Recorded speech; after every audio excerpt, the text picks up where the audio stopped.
expliquer pourquoi ce thème est important pour moi. Mais avant, je voudrais dire que Maboula, qui a paru le vendredi avec un air sérieux et calme et profond, en vérité, c'est une terrible, comme on dit chez nous, une diablesse. Elle est venue me voir pendant que j'écrivais en attendant la montée des eaux, et elle m'a dit qu'elle voulait absolument qu'un des personnages ait son nom. Donc si vous relisez ce livre-là maintenant, vous verrez qu'il y a une jeune fille qui s'appelle Maboula Souavro, qui est du nord de la Côte d'Ivoire et qui est la compagne d'un militaire. Donc vous devrez savoir que ce personnage m'a été imposé. Là, c'est elle qui m'a dit je veux être là, je veux être dans votre livre. Donc j'ai dit oui. Alors, maintenant, de réponse. Droit de réponse. Droit de réponse. Vous répondre d'abord à ma question.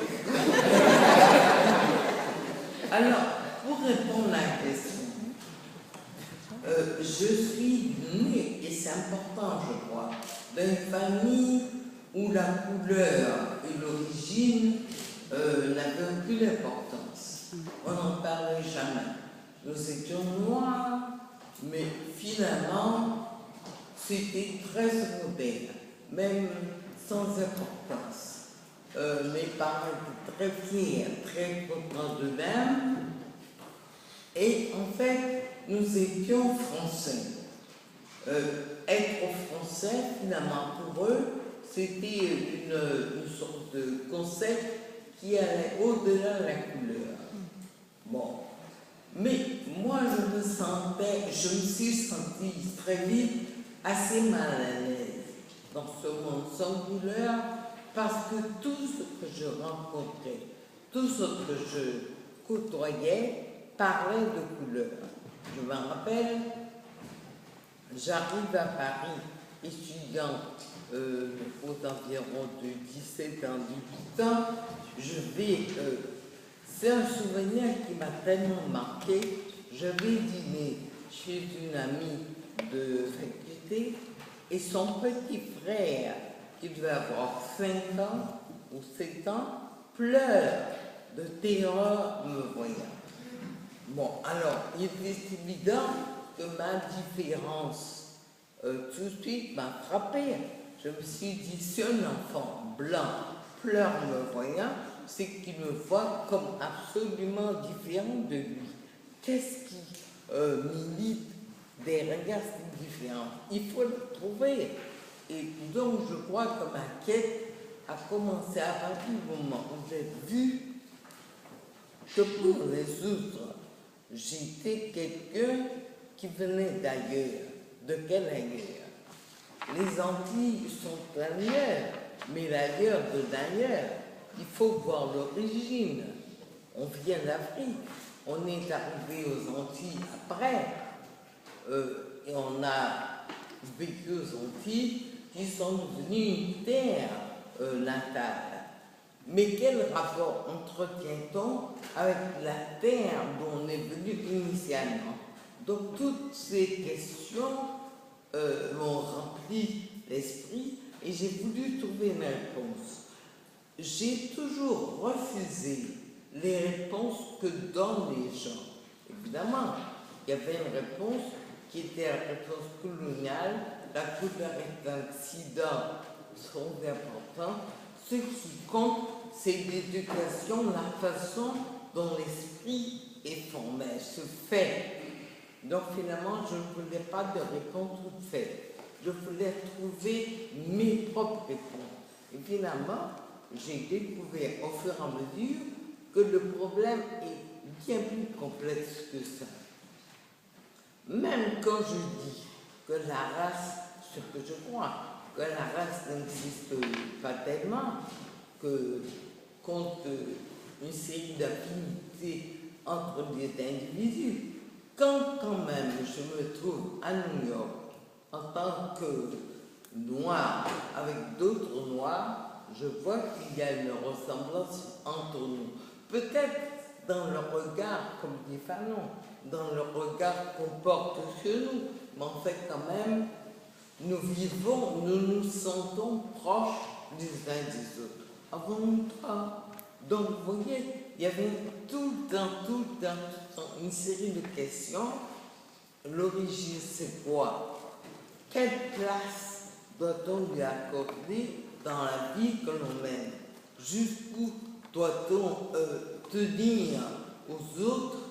Jusqu'à quel point doit-on privilégier l'individu par rapport à la communauté? Donc, si tu veux, c'est un thème qui me revient constamment, parce que jusqu'à maintenant, je ne vous dirai pas mon âge, mais il est presque canonique. Jusqu'à maintenant, je n'ai pas vraiment résolu ce thème. Qu'est-ce qui fait que nous sommes très proches des uns des autres et en même temps si différents?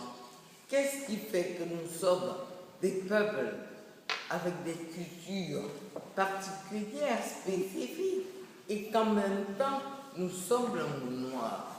Évidemment, on peut dire que l'homme noir n'existe pas, mais tout le temps, on voit qu'il existe. On s'aperçoit qu'il existe. On vit son existence. Donc, finalement, c'est un thème infini et que je pense que je n'ai pas fini d'approfondir et de cerner.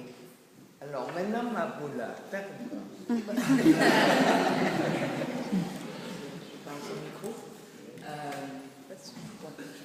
Micro.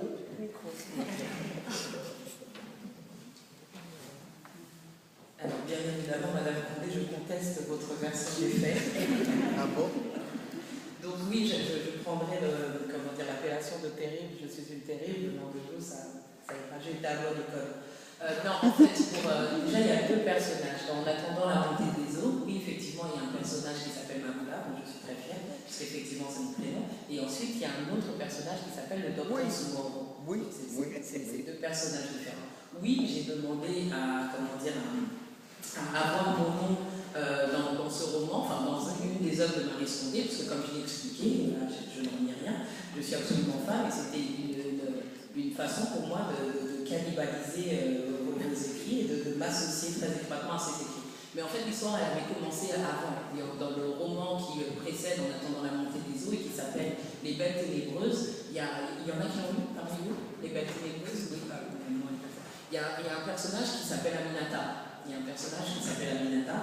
Et à l'époque, Maryse m'avait dit Aminata, c'est toi. Et donc, je me suis empressée de lire le roman. Et je n'ai pas du tout aimé le personnage. J'ai trouvé qu'il lui arrivait tous les malheurs du monde, qu'elle se faisait abandonner enceinte en plus, elle se faisait abandonner par son compagnon. Enfin bon, bref, je ne comprenais pas. Elle a passé, je ne sais plus combien de fois son bac, sans elle était déterminée. Enfin, il y avait des choses. Donc oui, je continue à m'interroger. Peut-être que c'est une bonne analyse psychanalytique. Qu'est-ce qui me dérange tant chez Aminata? Mais apparemment, Aminata, c'était moi. Donc comme Aminata, c'était moi que je n'aimais pas, j'ai dit, bon, je préfère avoir un personnage qui porte mon nom. Et c'est là que, parce qu'on partait d'une plaisanterie, mais en fait, ça nous éclaire un peu sur l'écriture.